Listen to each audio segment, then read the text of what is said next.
Control all the way down to the floor.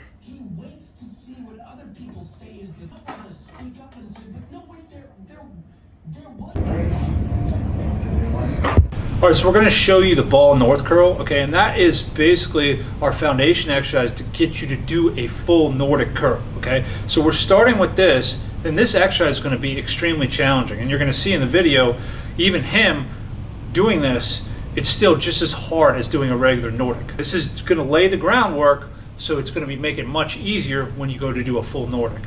Keep in mind that you can get fast and you can get strong hamstrings without doing Nordic curls. And if you look at the top 10 track athletes in the world, it's hard to find them doing any type of Nordic curl exercise. And this also applies to track and field. The coaches in the United States, you don't see them doing many Nordic curls. And the reason is because they're sprinting at such a high level, they're putting so much force into the ground. It's like 4 or 5 times their body weight.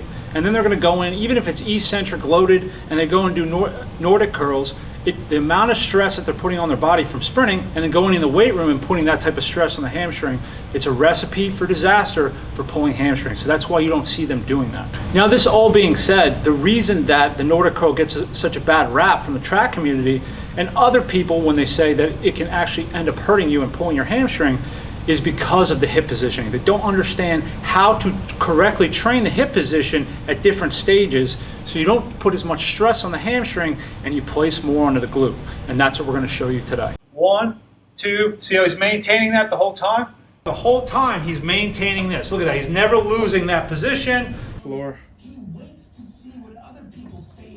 All right, so the setup here is pretty simple. All you need is a flat bench, okay, and some place to rest your feet. Notice how I have these dumbbells here, the heavy dumbbells, so that when I go to put my feet here, there's going to be tension coming that way so the bench doesn't lift off the ground. Notice how we stacked up these mats here because you want the distance between the center piece here to the top of the mat to be roughly, so you can see here we have it set to about 11 inches. And then you want to get yourself a 2-inch thick pad. Okay, this pad's about 2 inches, but it's going to compress down to about 1 inch. So if you don't have the bench setup that we have, you can just use a squat rack and you can just set the pins here. So this is 11 inches off the ground. And then you just make sure that you get a foam pad here to put your legs under. Very simple. It's really important to make sure you have the proper height. If you don't, you're not going to get the correct force onto the hamstring. You need to have the right angle in your legs as you come down, and that's the key to it. So make sure you set the right height. So first thing is again, we're making sure that the feet are in the correct position like we showed you, okay?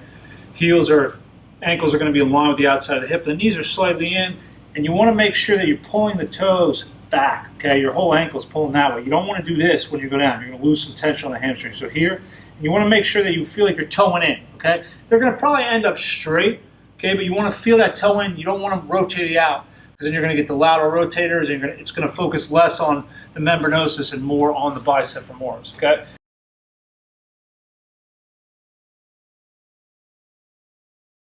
And all he's going to do is he's going to go down to 45 degrees. He is going to try to tuck his hips under, and he's going to drop, okay? You see how straight that line is right there.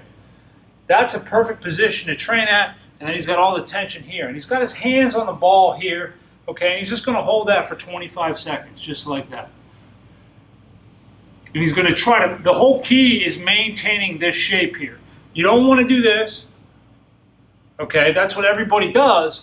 Then you lose the glute activation here. We want to tie the glutes into the hamstring. So he's going to tuck down, and that's the position right there, and he's going to arch.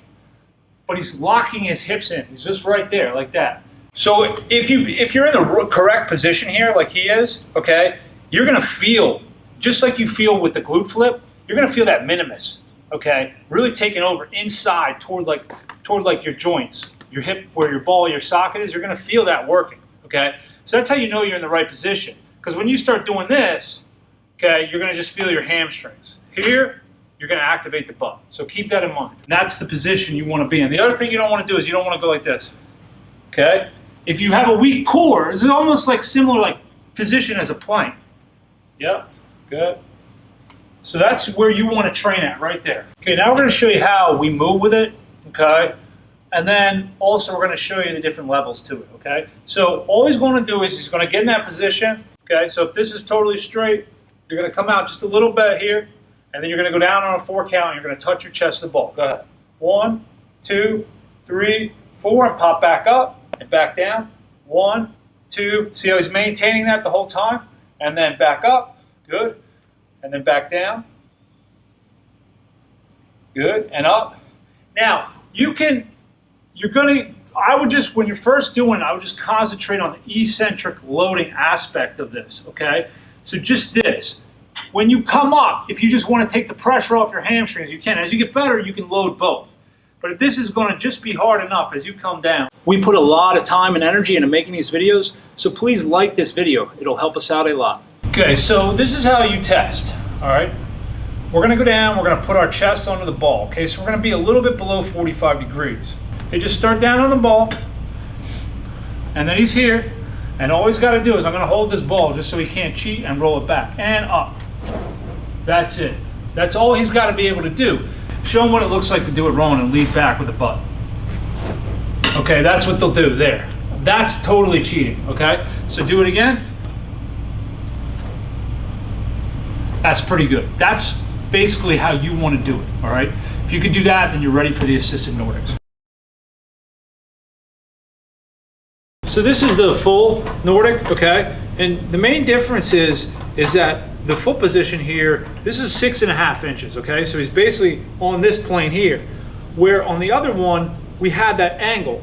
It was more at 11 inches, okay? So that angle of attack allows you to get more of the upper portion and middle portion of the hamstring, where this, if you don't have that built up, it's going to stress the hell out of your lower portion of your hamstring. It's also much harder with this to maintain the angle of attack as you go down. So that's why the ball is superior, because training that angle is what is going to allow you to get the results the fastest. So go ahead and watch how the whole time he's maintaining this. Look at that, he's never losing that position, and then he comes up and he keeps that position.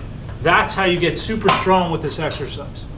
Keep in mind that being able to do a full Nordic curl also has to do with the strength in your glute medius and minimus, and also your adductors. Those are both stabilizers in hip extension, so they're part of hip extension. You have to train those separately.